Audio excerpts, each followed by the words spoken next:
they feel every last little piece of space in their patch is being gobbled up. But the reason is that because we've got this sort of straitjacket of not being able to build elsewhere. So it's always a question of checks and balances, really. I think the other one thing just to explain, I think, is also the sort of strategic level at which that kind of decision would be likely to be made. Because it might be an aspiration of the Borough Council, it might be an aspiration of the county. But it's the kind of thing which actually, if the thing that would drive it would be what I describe as traffic on strategic routes. In other words, at the moment, if you see what drove the bypass, the existing Sutherland and Western bypass, was a desire to improve the flow of traffic from the Midlands to Felixstowe. And it's interesting, it's the Midlands and not from London. And when this bypass was first being built, the main bypass route was up from London, round, and the Western bypass joined it. And during the course of its planning over a number of years, it was quite evident that clearly the A14 was more important. And the shape of that junction changed. So in fact, you go to the Midlands and Felixstowe, and you have to consciously turn off to go to London.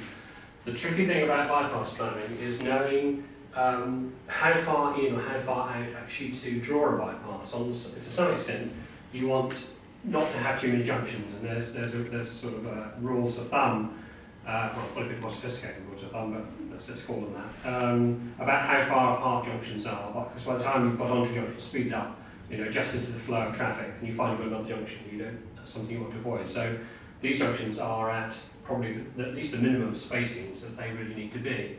The other thing is whether, in fact, if you build a bypass, you build it far enough out so it basically just caters for what's called strategic traffic.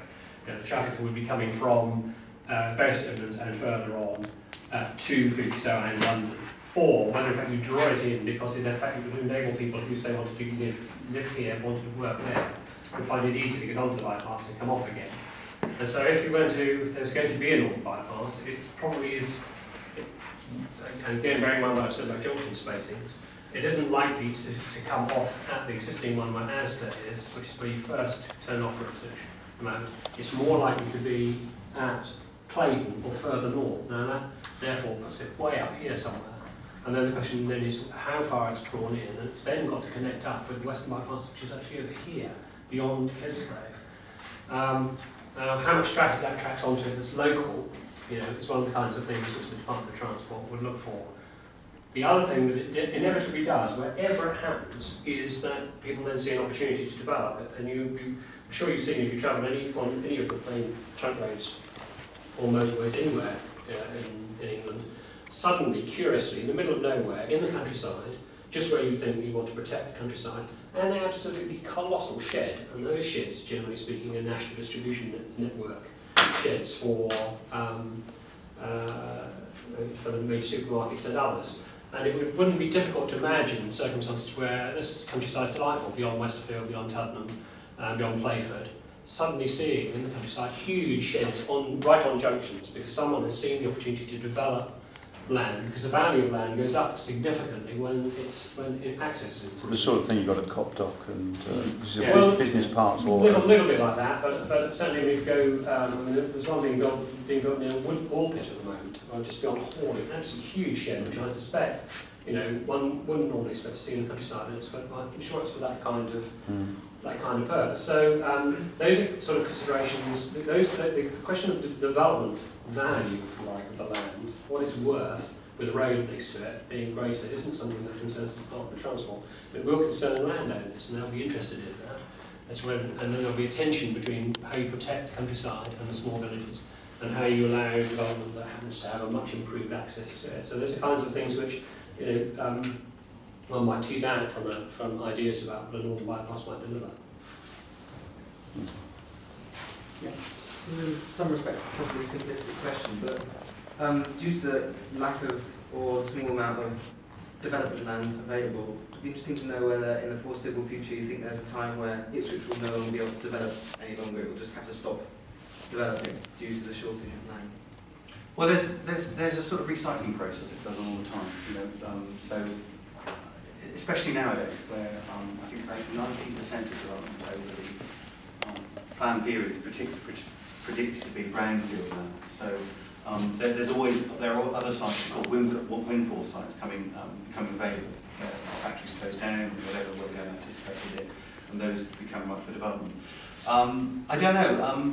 Towns are dynamic, changing places. I can't ever imagine a time when Ipswich will stop regenerating and growing in inverted commas. But it's just obviously nowadays it's in a different way to in the 60s and 70s, where the emphasis was very much on peripheral expansion. But it gets harder and harder to find the land, so and we have to build at higher densities to get the numbers in. So that's the That's an interesting point, because one of the interesting thing about the planning history of Ipswich since the 1950s is, and one of the reasons why the town centre actually was in a very, very poor state in the early 1970s is it suffered what's called planning blindness, and that's people deciding not to develop on the basis of uncertainty about what the future might bring. And I think what developers want more than anything else is certainty. And what Ipswich suffered from is an absolute classic case of all the problems you might actually anticipate with modern day planning.